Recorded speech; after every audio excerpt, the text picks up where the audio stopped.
హరే కృష్ణ అందరికీ. శ్రీ మహావిష్ణువుకి తులసీమాత అంటే ఎందుకంత ఇష్టం? ఎందుకని తులసీమాత లేకుండా శ్రీ మహావిష్ణువు పూజ ఏది పూర్తి కాదు? మన భారతీయ సంస్కృతిలో తులసీమాతకు ఎందుకంత ప్రాముఖ్యం లభించింది? అది తెలుసుకోవాలంటే ఈ వీడియో పూర్తిగా చూడండి, ఎక్కడా స్కిప్ చేయొద్దు. తులసి అంటే కేవలం మొక్క మాత్రమే కాదు, హిందూ పురాణాలలో అత్యంత ప్రసిద్ధి చెందింది. తులసి మొక్క లేని హిందువుల ఇల్లు ఉండదు. మన పురాణాలలోనే కాదు, వైద్యపరంగా కూడా అత్యంత ప్రయోజనాలు కలిగినది తులసి. తులసి అంటే ఎంతో పవిత్రమైనది. అందుకే శ్రీ వెంకటేశ్వరుడికి కూడా తులసి అంటే ఎంతో ఇష్టం. దీని వెనుక ఒక అద్భుతమైన కథ ఉంది. అదేంటో ఇప్పుడు తెలుసుకుందాం. హిందూ పురాణాలలో తులసి యొక్క అసలు పేరు వృంద. ఈవిడ విష్ణుమూర్తికి పరమ భక్తురాలు. ఈమె కాలనేమి అనే రాక్షసుడి కూతురు. వృంద యొక్క భర్త పేరు జలంధరుడు. ఇతడు శివుడి మూడో కన్ను నుండి ఉద్భవించిన అగ్నిలోంచి పుట్టడం వలన ఇతడికి ఆ పేరు వచ్చింది. ఇతడికి అపారమైన శక్తి కలిగి ఉంటుంది. జలంధరుడు ఎంతో భక్తురాలైన యువరాణి వృందాను ప్రేమిస్తాడు.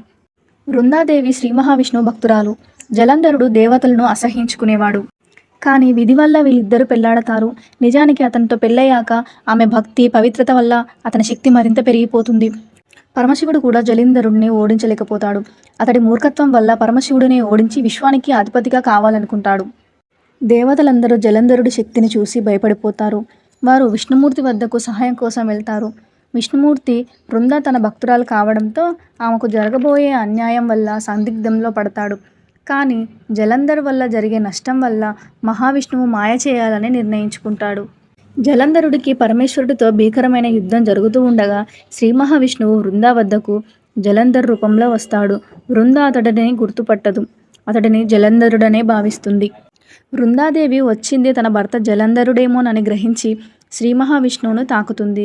ఆమె అలా తాకగానే తన భర్త కాదనే విషయం గ్రహిస్తుంది. ఆమె పతివ్రత నిష్ఠ భగ్నమై జలంధరుడు బలహీనుడవుతాడు. తన తప్పు తెలుసుకొని వృందాదేవి శ్రీ మహావిష్ణువు నిజరూపాన్ని కోరుతుంది. ఆమె తను పూజించే విష్ణువే మాయ చేశాడని తెలిసి బాధపడుతుంది. మహావిష్ణువు తన భర్త రూపంలో తన దగ్గరికి వచ్చాడని తెలుసుకొని తన పవిత్రతపై జరిగిన మోసానికి వృందాదేవి శ్రీ మహావిష్ణువుని తనను రాయికమ్మని శపిస్తుంది. జలంధరుడు పరమేశ్వరుని చేతిలో హతుడవుతాడు.